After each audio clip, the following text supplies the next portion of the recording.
Quelque part, une équipe de 100 personnes s'entraîne chaque semaine. Aucune compétition ne les attend au bout de la saison. Ce n'est pas une exception. C'est la situation la plus fréquente au monde, et personne ne la voit comme un problème parce qu'elle ne porte jamais ce nom. 100 personnes qui travaillent, qui progressent, qui investissent leur temps dans quelque chose de sérieux et qui n'ont, à l'arrivée, aucun endroit reconnu où faire valoir ce qu'elles ont construit. L'explication qu'on donne, presque toujours, est la même, ils ne sont pas assez bons. S'ils l'étaient vraiment, on les aurait remarqués. La compétition existerait, ou ils y accéderaient. C'est un raisonnement confortable, parce qu'il met la responsabilité entièrement du côté de ceux qui n'ont pas percé. Il est aussi presque toujours faux. Un raisonnement qui explique une absence de reconnaissance uniquement par un manque de mérite, sans jamais interroger l'existence même du canal censé transmettre ce mérite, n'est pas une analyse. C'est un confort intellectuel qui évite de regarder la vraie faille. Regardez le mécanisme, pas le symptôme. Le volume ne se transforme jamais tout seul en valeur reconnue. Il lui faut un maillon intermédiaire, une compétition, un marché, une vitrine, un jury, un canal de distribution, capable de convertir l'effort accumulé en résultat visible. Sans ce maillon, 100 personnes qui s'entraînent sérieusement chaque semaine restent, aux yeux du monde extérieur, strictement invisibles. Non pas parce qu'elles ne valent rien. Parce que rien n'existe pour transporter leur valeur jusqu'à un regard extérieur. C'est exactement le même principe qui explique pourquoi tant d'entreprises accumulent un savoir-faire réel sans jamais en tirer le résultat qu'ils mériteraient. Prenez un service de recherche interne qui développe, année après année, des solutions solides à des problèmes précis. Si aucun canal ne relie ce travail à une décision commerciale, aucun processus qui pousse l'innovation vers le marché, aucune structure qui transforme la découverte en produit, cette compétence s'accumule sans jamais se convertir en avantage. L'entreprise n'a pas un problème de talent. Elle a un problème de canal. On ne blâme pas un stock qui dort. On construit le pont qui lui manque. Les marchés financiers offrent un exemple presque clinique de ce même principe. Un actif peut posséder une valeur fondamentale solide, des revenus stables, une position dominante, une croissance réelle, et rester pourtant sous-évalué pendant des années, simplement parce qu'aucun canal d'attention ne le relie encore aux investisseurs susceptibles de le reconnaître. On appelle ça, dans le jargon financier, une décote de méconnaissance. Ce n'est jamais une décote de qualité. C'est une décote de canal. Personne, structurellement, n'a encore pris la peine de faire le lien entre cette valeur réelle et un regard capable de la comprendre. Le jour où ce canal apparaît, une couverture médiatique, un analyste qui s'y intéresse, un événement qui braque enfin les projecteurs dessus, la valeur elle-même n'a pas changé d'un centime. Seule la distance qui la séparait d'un regard extérieur vient de s'effondrer. C'est un principe que l'épargne personnelle illustre tout aussi bien, à une échelle plus intime. De l'argent mis de côté sans jamais être orienté vers un canal capable de le faire fructifier le produit, année après année, presque aucun résultat visible, malgré la discipline réelle qu'il a fallu pour l'accumuler. Ce n'est pas un manque de mérite de la part de celui qui épargne. C'est l'absence d'un pont entre l'effort d'accumulation et un mécanisme capable de le transformer en croissance. La discipline seule ne produit jamais de rendement. Elle produit un stock, en attente d'un canal qui le fera travailler. La même logique explique un phénomène que presque toutes les équipes commerciales connaissent sans jamais le nommer correctement. Des vendeurs compétents, qui travaillent dur, qui connaissent parfaitement leurs produits, mais dont les résultats restent médiocres parce que le flux de prospects qualifiés qui devrait alimenter leur travail n'existe pas ou fonctionne mal. On observe alors le symptôme, des chiffres décevants, et on cherche la cause du mauvais côté, la motivation de l'équipe, sa formation, son énergie. Le vrai problème n'a souvent rien à voir avec les personnes.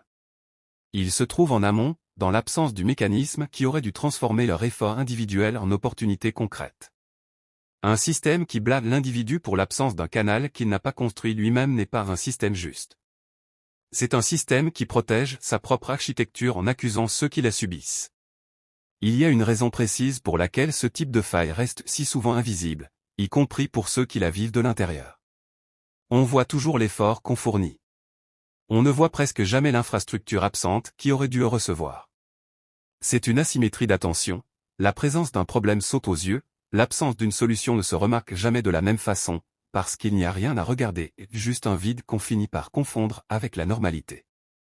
Cette même dynamique s'observe à l'échelle individuelle, dans les parcours de ceux qui accumulent des compétences réelles sans jamais parvenir à les faire reconnaître. Quelqu'un peut maîtriser un sujet en profondeur, développer un raisonnement rigoureux, produire un travail solide pendant des années, et rester pourtant totalement invisible aux yeux de ceux qui auraient intérêt à le remarquer. La conclusion facile est de croire que ce travail ne valait pas la peine d'être vu.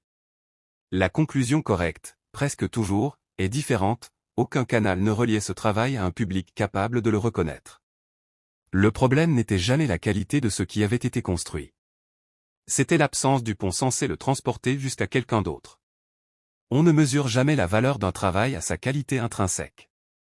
On la mesure à la distance qui le sépare encore de quelqu'un capable de la reconnaître. Ce principe éclaire aussi un paradoxe que beaucoup de systèmes de formation reproduisent sans jamais le corriger. On forme, chaque année, un nombre considérable de personnes compétentes dans un domaine précis, avec un investissement réel de temps et d'énergie de leur part. Une partie significative de ces personnes ne trouvera pourtant jamais de débouché à la hauteur de ce qu'elle a appris, non pas parce que leur formation était mauvaise, mais parce que personne n'a construit, en parallèle, le canal qui devait relier cette compétence fraîchement acquise à une structure capable de l'employer. On continue alors à former, encore et encore, en pensant que le problème se résoudra par davantage de volume, alors que le goulot d'étranglement ne s'est jamais trouvé du côté de la formation. Il se trouvait, depuis le début, du côté du pont manquant entre la compétence et son emploi réel. Ce n'est jamais en produisant plus de volume qu'on répare un canal cassé. On répare un canal cassé en construisant, précisément, ce qui manque entre les deux extrémités qu'il devait relier. C'est une des raisons pour lesquelles bâtir sa propre vitrine, plutôt que d'attendre qu'une structure existante vous remarque, change radicalement la trajectoire de quelqu'un qui a déjà accumulé une vraie compétence. Ce n'est pas une question d'ego ou de visibilité pour la visibilité. C'est une réponse structurelle à un problème structurel. Si le canal qui devrait exister n'existe pas, la seule option rationnelle est de le construire soi-même, plutôt que de continuer à accumuler un volume que personne ne pourra jamais convertir en reconnaissance. Construire son propre canal demande d'accepter une chose difficile. Au début, personne ne validera cette décision, parce que le résultat n'existe pas encore. On investit du temps dans une structure qui ne produit, pendant longtemps, aucun signe extérieur de fonctionnement.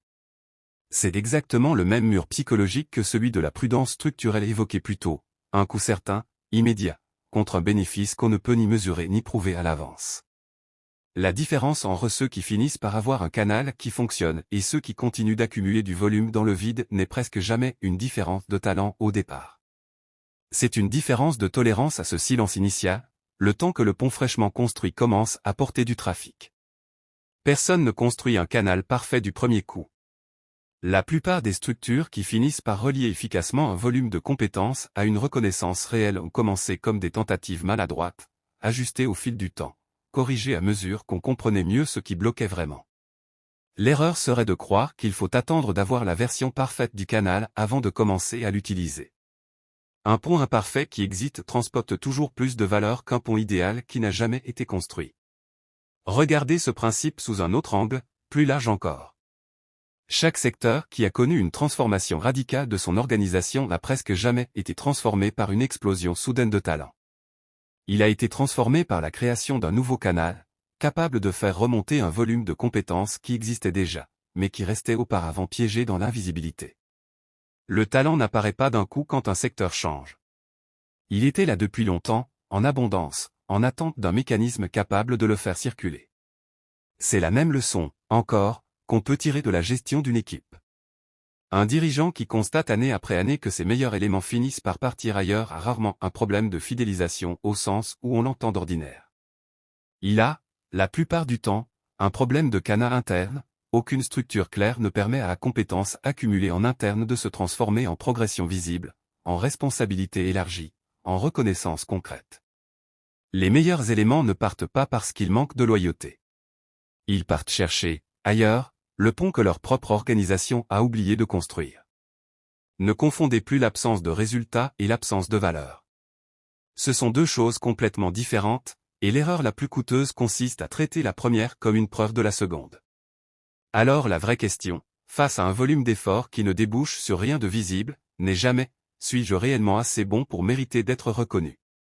C'est une question qui vous ramène toujours à douter de vous-même, alors que le vrai défaut se trouve ailleurs. La vraie question est, quel canal, précisément, devrait exister entre ce que je construis et ceux qui pourraient le reconnaître, et si ce canal n'existe pas encore, qu'est-ce qui l'empêche?